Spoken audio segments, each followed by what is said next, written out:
सुख करता दुख हरता वार्ता विघ्नाची नुरवी पुरवी प्रेम कृपा जयाची सर्वांगी सुंदर ओटी शेंदुराची कंठी झळके माळ मुक्ता फळाची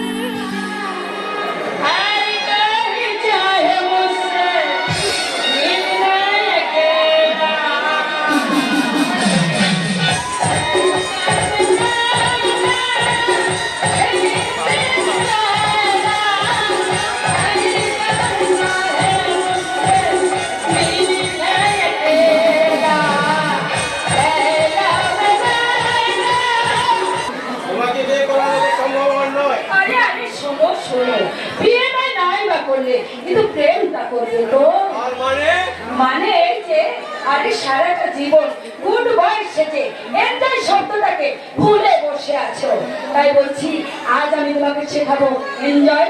আর সেই সময়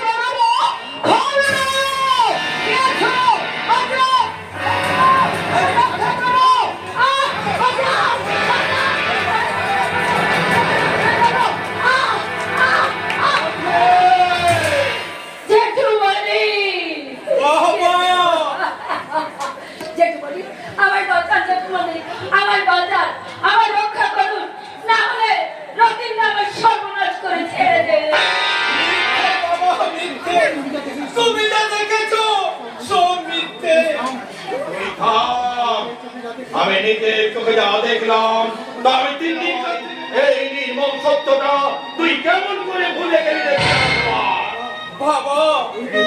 এই তোর উচ্চ শিক্ষার নমুনা, এই শিক্ষা অর্জনের জন্য মাথার ঘাম পায়ে ফেলে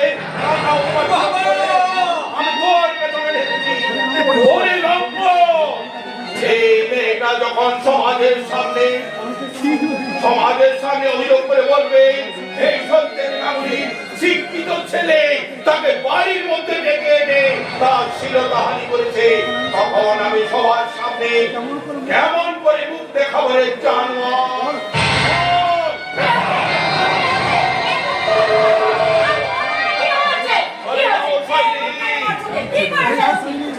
ধরে যাও শহীদ।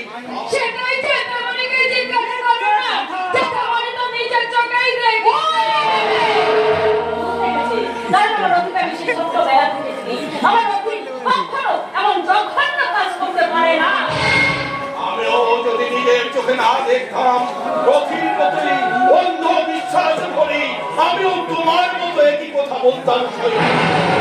তাছাড়া কোন মেয়ে যেসব মেয়েদের লজ্জা সরম বলে কিছু থাকে না, শরীরে তার সুচিতায় যারা পুরুষের মনে চাহিদা করে নিতে পারে না, তুমি দিনের প্রতি আমার রথির পিছনে ঘুর ঘুর করো এবং আমার রথিকে বারবার তুমি চাপ দাও তোমাকে বিয়ে করার জন্য। মিথ্যে কথা, মিথ্যে। বরং এই রথি নেই আমার মেয়েকে বিয়ে করার জন্য আমার মেয়ের পেছনে ঘুর ঘুর করে। বাবা তুমি এসেছো বাবা, জানো বাবা জানো এই রথির না আমাকে আজ একা পেয়ে আমার শ্লীলতাহানি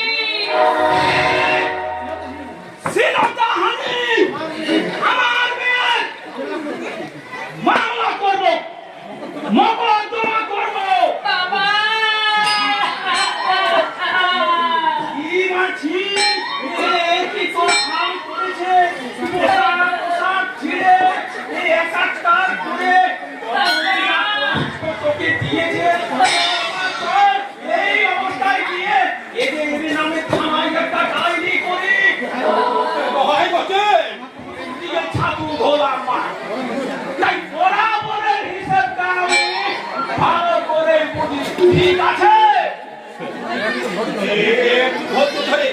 ব্যাপারটা বোঝার চেষ্টা করো ভাই। রথিক তোমার ছেলের মতো এই সময় মাত্র চাকরিতে জয়েন করেছে।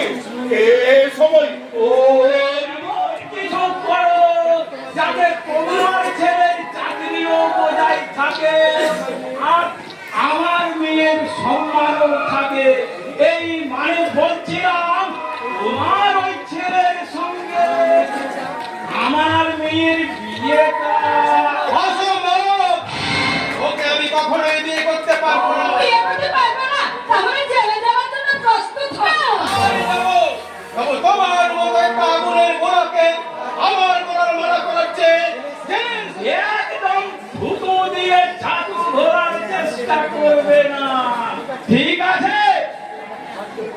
আমি হাত জোড় করে বলছি আমাদের সমাজ ব্রাহ্মণের ছেলে মহিষের মেয়েকে নিয়ে ফুর্তি করলে দোষ নেই, কিন্তু বিয়ে করলে দোষ।